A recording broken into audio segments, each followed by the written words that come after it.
Estudo Bíblico 8.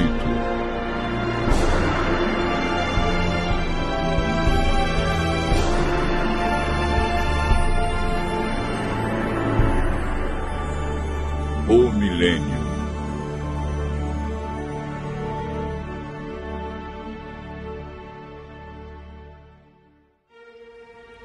No estudo anterior, aprendemos que Jesus virá nas nuvens com milhares e milhares de anjos tocando trombetas. A Bíblia diz que ele vem de maneira visível, literal, e que todo olho o verá. Aprendemos que por ocasião da volta de Jesus, haverá 4 classes de pessoas na terra. A primeira é composta pelos justos mortos, que farão parte da primeira ressurreição. A segunda classe é dos justos vivos, que serão transformados e levados para o céu juntamente com os ressuscitados. A terceira classe é formada pelos ímpios mortos, que permanecerão na sepultura. A quarta classe é a dos ímpios vivos, que serão mortos pelo resplendor da glória de Cristo.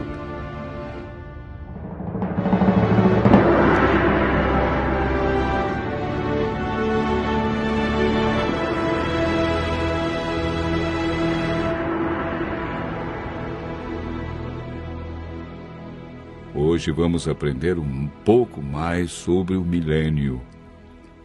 A palavra milênio não existe na Bíblia, mas ela significa um período de 1000 anos e aparece 6 vezes em Apocalipse, capítulo 20, versos 1 a 10, referindo-se ao período entre a primeira e a segunda ressurreição.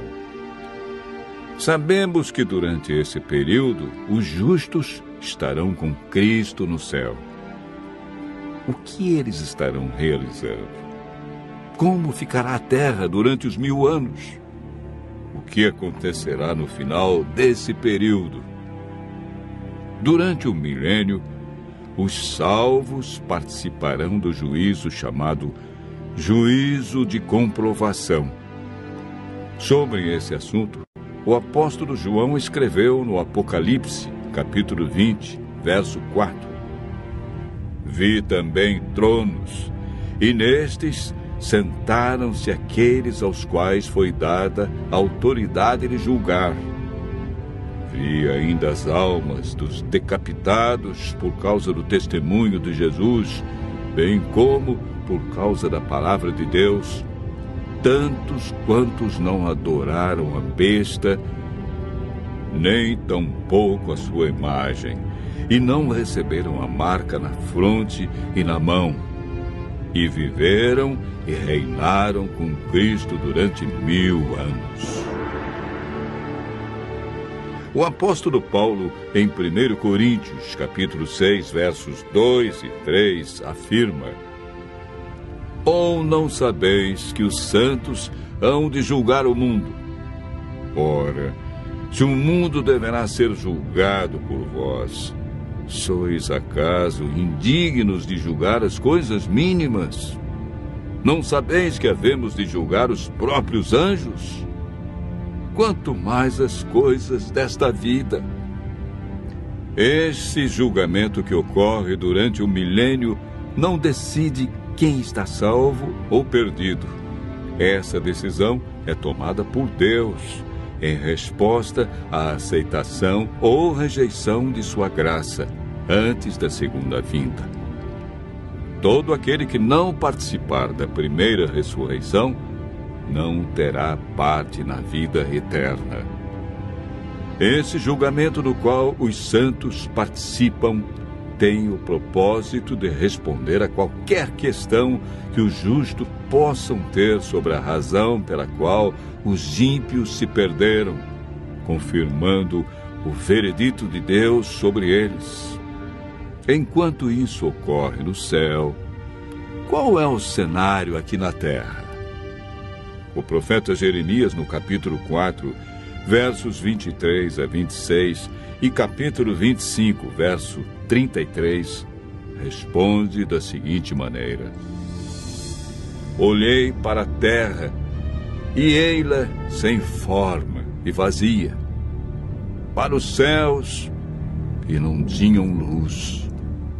Olhei para os montes, e eis que tremiam, e todos os outeiros estremeciam. Olhei, e eis que não havia homem nenhum, e todas as aves dos céus haviam fugido. Olhei ainda, e eis que a terra fértil era um deserto, e todas as suas cidades estavam derribadas diante do Senhor, diante do furor da sua ira. Os que o Senhor entregar à morte naquele dia se estenderão de uma a outra extremidade da terra. Não serão pranteados, nem recolhidos, nem sepultados. Serão como esterco sobre a face da terra. O milênio é o período em que se cumpre esta profecia, quando a terra ficará sem forma e vazia como um deserto, como um abismo. Não haverá pessoa viva e as cidades estarão todas destruídas diante da vinda de Cristo. A terra ficará cheia de mortos, sem haver quem os sepulte. Estas circunstâncias são as cadeias que prendem Satanás a esta terra, contemplando o resultado da sua obra de morte e destruição, conforme descrito por João em Apocalipse 20, versos 1 a 3. Então vi descer do céu um anjo. Tinha na mão a chave do abismo e uma grande corrente.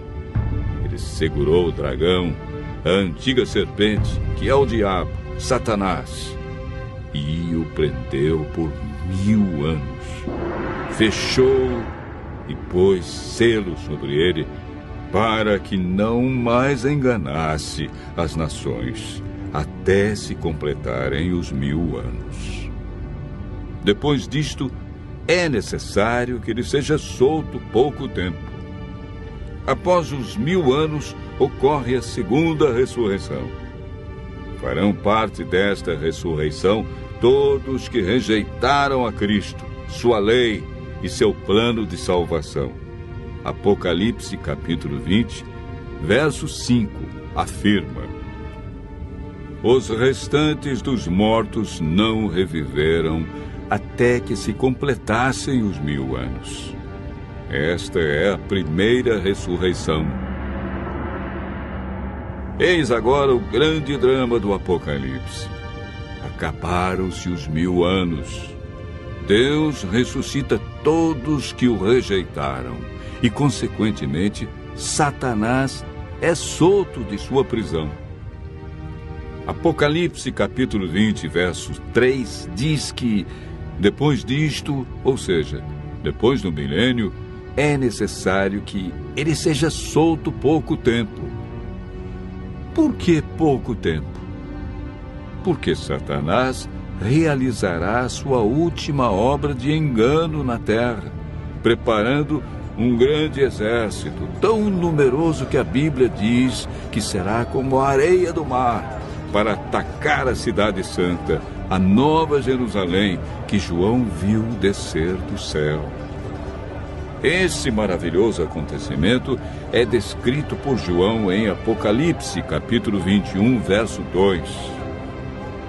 Vi também a cidade santa, a nova Jerusalém, que descia do céu, da parte de Deus, ataviada como noiva adornada para o seu esposo. Enquanto isso, Satanás reúne seu grande exército. Ele tem milhões de pessoas que foram ressuscitadas na segunda ressurreição. Apocalipse, capítulo 20, verso 9, diz: marcharam, então, pela superfície da terra e sitiaram o acampamento dos santos e a cidade querida. Desceu, porém, fogo do céu e os consumiu. O fogo que destruirá Satanás e os ímpios purificará a terra da poluição do pecado. Deus banirá para sempre a tristeza, a dor e a morte. Os justos, então, receberão as boas-vindas para o seu novo e eterno lar.